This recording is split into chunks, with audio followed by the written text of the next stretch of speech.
Hello, আসসালামু আলাইকুম। শাকিব খান অবিশ্বাসের কাছে ফিরতে মরিয়া ছিল। শাকিব খান যখন নিজের ভুলগুলো বুঝতে পারে, তারপরে তিনি অবিশ্বাসের কাছে ফিরে যাওয়ার জন্য মরিয়া চেষ্টা করেন। আপনারা অনেকেই ভাবছেন যে অবিশ্বাস তো বেহায়া স্যাবলামো করে আবার শাকিব খানের জীবনে এসেছে। আমি আপনাদেরকে বলে দিচ্ছি, শাকিব অপু সম্পর্ক নষ্টের সময় যখন শবনম বুবলি সম্পর্কে ঢুকে সম্পর্কটা শেষ করে দেয়, তারপর থেকে শাকিব খান অবিশ্বাসের ফ্ল্যাটের সামনে, অবিশ্বাসের বাসার সামনে আমরা একাধিকবার শাকিব খানকে পেয়েছি এবং তিনি অবিশ্বাসের দেখা করার জন্য সেখানে গিয়েছিলেন। তিনি তার দিক থেকে এরকম অপচেষ্টা, এরকম চেষ্টা সবসময় চালিয়ে যান। কিন্তু যখন কোনো ব্যবস্থাতেই তিনি কোনো কিছু কুলকায়দা করতে পারেননি, তখন আমরা এরকম অনেকবার দেখেছি তিনি দরজার বাহিরে, তিনি ফ্ল্যাটের বাহিরে তাকে দাঁড়িয়ে থাকতে, এবং তার গাড়িও আমরা সেখানে দেখেছিলাম। এখন যারা ভাবছেন যে হয়তোবা ডালিউড কুইন সেবলামো করে ডালিউড কুইন হয়তোবা শাকিব খানের জীবন থেকে সরেনি, সে জোর করে শাকিব খানের জীবনে এন্টার করেছে, আপনাদের ধারণা ভুল।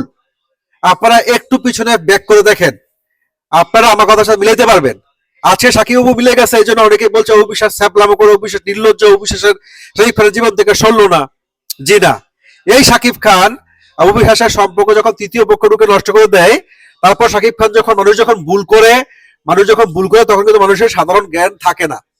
কিন্তু একটা সময় পরে মানুষ বুঝতে পারে যে আমার ভুলটা কোথায় ছিল, আমি কোনটা ভুল করেছি, এটা পরবর্তী সময় আমরা বুঝতে পারি। কিন্তু বি প্র্যাকটিক্যাল, আমাদের সবার জীবনে এরকম হয়।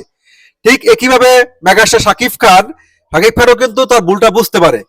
অবিশ্বাসে যে অন্যায়টা করেছেন এবং অবিশ্বাসকে হারানোর যে যন্ত্রণাটা, এবং এমডি ইকবালের কথা, এমডি ইকবাল কিন্তু বলেছিলেন যে অবিশ্বাসের কারণে আমি অবিশ্বাসের জন্য আমি শাকিব খানকে কান্না করতে দেখেছিলাম। শাকিব খানের জীবনের প্রথম প্রেম কিন্তু অবিশ্বাস, জীবনের মানুষের জীবনের প্রথম প্রেম কিন্তু বলা যায় না গায়েস।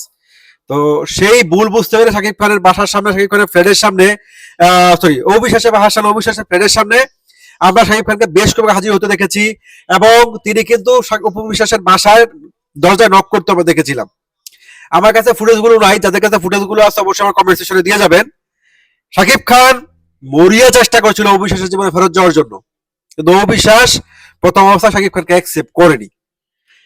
অবিশ্বাস বুঝতে চেয়েছে তার মূল্যটা। দূরত্ব কিন্তু মানুষের মূল্য বুঝিয়ে দেয় বন্ধুরা। অবিশ্বাসের মূল্যটা শাকিব খান হারে হারে বুঝতে পেরেছিলেন যখন সত্যি সত্যি শাকিবের মধ্যে দূরত্ব হয়েছিল। কারণ অবিশ্বাস শাকিব খানের ওয়েলুশার ছিলেন, অবিশ্বাস শাকিব খানের কোনো কিছু মধ্যে লোভ মায়া ছিল না। অবিশ্বাস শাকিব খানকে সবসময় আগলে রাখতে চেয়েছিলেন, অবিশ্বাসের কাছ থেকে শাকিব খান তার ভালোবাসাটা পেয়েছেন। আজকে শাকিব অপুর এই মিলবন্ধন দেখে অনেকেই ভাবছে যে অবিশ্বাস হয়তো সেবলামো করে, অবিশ্বাস হয়তো অনেকেই বলে অবিশ্বাস নাকি গাবের মতো, আইকার মতো, চুইংগামের মতো, জোকের মতো বেঁচেছিল শাকিব খানের পিছে। গায়ে সেটা ভুল। শাকিব খানই অবিশ্বাসের পিছনে গুড়গুড় করতো, এবং শাকিব খানই যখন তার ভুলটা বুঝতে পারে, শাকিব খানকে বারবার দেখেছি অবিশ্বাসের কাছে ফিরে যাওয়ার চেষ্টা করেছে সে। ভালো থাকবেন সবাই।